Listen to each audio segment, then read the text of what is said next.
Góðan daginn.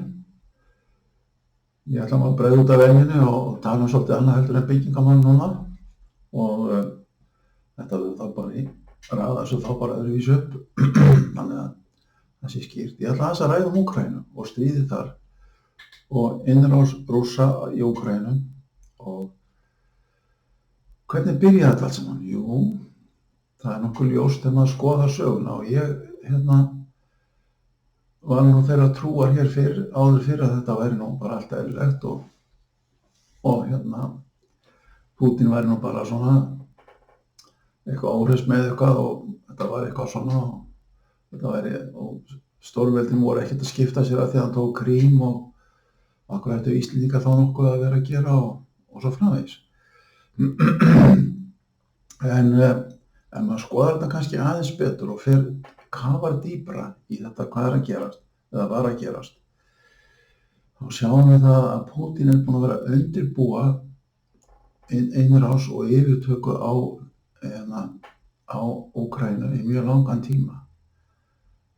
Og það er meira en 20 ár, myndi ég halda, það er vel skoðað. Þetta byggir á því að þessari eilífu heimsveldastefnu og útþenslustefnu Rússa, hún er búin að eiga sér stað mjög lengi og kommunismi var gríma fyrir þessa útþenslustefnu. Hentaði mjög vel. Þetta átti að dreifa sósíalismanum allan heiminn en það var ekki það. Það var verið að ná rússneskum yfirráðum yfir sem stærstum hluta Evrópu og líka í austurveg. En nú skulum við aðeins halda áfram og tala kannski meira um stríðið og hvernig þetta er allt saman. Sko, staðreyndin er sú að Rússar eiga mikið af stórskotaliði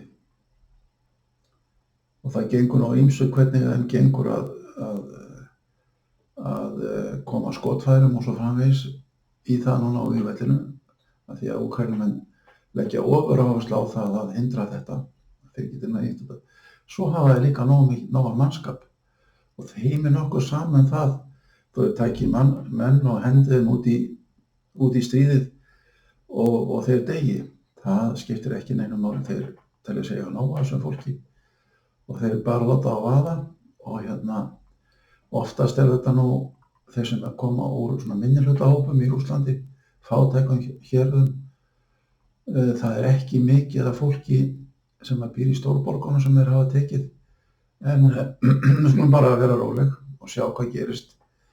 Þeir eru alveg tilbúnir til að gera það. Þannig að við skulum ekkert vera neitt og öruggum það að Úkraínumönnum takist að veita þeim skráleigu en þó er það svo að takist þeim að rjúfa með einhverjum hætti birgðaflutningar eftir landleiðinni yfir yfir á Krímskagann og ef þeim tekst að ennfremur að ráðast gegn brúnni sem fer yfir Kerssundið þá þyngist nú aldeilis birgðaflutningarnar yfir á Krím og Krím verður þá ekki það verður ekkert hægt að halda því. Þú getur ekki, það er ólíklegt að ná með skipum að halda uppi birgðaflutningum yfir á Krím. Nú, Úkraínumenn er að fá F-16 vélar eða eitthvað sambærilegt og ef þetta heldur áfram að þeir verði studdir svona þá vitum við ekki hvað gerist. En það má vel vera að menn gefist upp á því eins og ef við tökum þá sem eru bjartsýnastir fyrir hönd Rússlands og styðja Rússa og segja að Úkraínumenn þeir hafa aldrei verið til, þeir hafa bara verið hluti af Rússlandi og svo framvegis þeir eiga enga sögu, segja sumir. Þetta er tvenns konar fólk. Þetta er þeir sem eru lengst til hægri og þeir sem eru mjög vinstrisinnaðir. Þeir vinstrisinnaðir segja, Gunnar Smári sagði til dæmis, á að fara að gera Versailles-samninga nýja og nú hægri menn segja, þeir segja að það getur orðið þriðja heimsstyrjöldin, svona bara Úkraínumenn verður bara að semja frið. Þetta náttúrulega bara nytsamir sakleysingjar sem tala svona og kjánar, því að takist Pútín að frysta átökin, takist hann á það, þá það bara ein hlotan enn í þessu að leggja hægt og rólega að leggja Úkraínu undir sig. Þetta mun þá ekki gerast. Það ómögulegt að vita hvenær hann fer af stað næst, eða hvenær Rússar fara af stað næst, því að við verðum að vita það að Pútín ekki einn með þessar hugmyndir að þenja út Rússland. Þegar til dæmis var samið á sínum tíma kjarnorkuvopnin, að þau verðu færð frá Úkraínu, og þá átti að tryggja landamærin, og þá skrifuðu Rússar undir og Bandaríkjamenn, og ég man ekki hverjir fleiri skrifuðu undir, hvort það voru Bretar og einhver ríki, það að þau ætlaðu að tryggja landamærin. Þá vildi rússneska þingið ekki samþykkja þennan samning. Þannig að þetta nú ekki, Pútín ekki einn, og það getur þá orðið þannig að í framtíðinni þá muni Rússar bíða til tækifærin að hefja leikinn og nýjan leik. Þeir munu styrkja sig og svo framvegis. Þannig að það eins gott að útkljá þetta núna. Það gengur ekki að ríki geti komið eins og Rússar gera og segja við höfum kjarnorkuvopn. Ef við fáum ekki að gera það sem við viljum, þá bara förum við í heimsstyrjöld. Og þetta eru mjög margir hræddir við, og það allt í lagi að vera hræddur við það, en hægt að láta að heimurinn sé þannig að eitt ríki geti gengið fram með þessum hætti? Ég held ekki. Ég held að gangi ekki. Þannig að það þetta erfitt að segja, en menn verða að standa á móti þessu.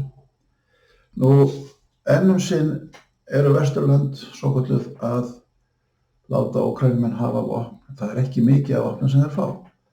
Það svona hæfilega mikið svo þau geti barist og kannski lamið svolítið á Rússunum. Ef þetta fer að snúast á annan veg, og nú skulum við aðeins staldra við, ef þetta fer að snúast á annan veg, og segjum að eins og margir segja að það kemur ný stjórn í Bandaríkjunum og menn þreytast eitthvað á því að vera að láta vopn og styrk til Úkraínu, þá segja menn, þá segja sumir, þá bara verða þeir að semja frið. En nú skulum við aðeins bara staldra við og aðeins horfa til landana sem eru á landamærum Rússlands. Það verið á landamærum Rússlands, það Pólland og Eystrasaltsríkin. Þessi ríki hafa lent illilega fyrir barninu á Rússum. Og þau vita það að þau eru í stórhættu ef að illa fer. Þannig að þessi ríki munu beita aðleppi til þess að styðja Úkraínu, en miklu meira en orðið hefur nú, og ef þarf, þá munu þau fara inn. Ég hef þetta frá ýmsum aðilum, og þetta líka mat. Ég hef talað við Íslendinga sem að þekkja mjög vel til í þessum löndum, og þeir sögðu við mig að Pólverjar, þeir munu aldrei líða það að Rússum gangi vel í Úkraínu. Og þá vitum við það. En það má vel vera að þetta sé allt rangt, og Rússar geti tekið þarna undir sig stórsvæði og fryst svo átökin það. Við vitum það ekki. Það ekki gott að segja. En 80–90% Úkraínumanna vilja ekki hætta stríðum. Þeir vilja ekki gefast upp. Þeir vilja ekki að Rússar taki hluta þeirra landi, og þeir skilja alveg, og það skiptir engu máli hvort þarna á ferðinni Úkraínumenn sem tala úkraínsku eða sem tala rússnesku. Þeir eru ekkert síður harðir gegn Rússum. Þannig að svona staðan, en við skulum sleppa þessum barnaskap og þessum kjánaskap og þessum vitleysis áróður það að Úkraína eigi enga sögu, og þetta sé bara hafa alltaf verið hluti af Rússlandi og svo framvegis. ég bið menn að sleppa þeim barnaskap og ég ætla að vona að þessi raddir nái ekki yfir höndinni, þessar raddir sem eru til dæmis í Bandaríkjunum mjög sterkar.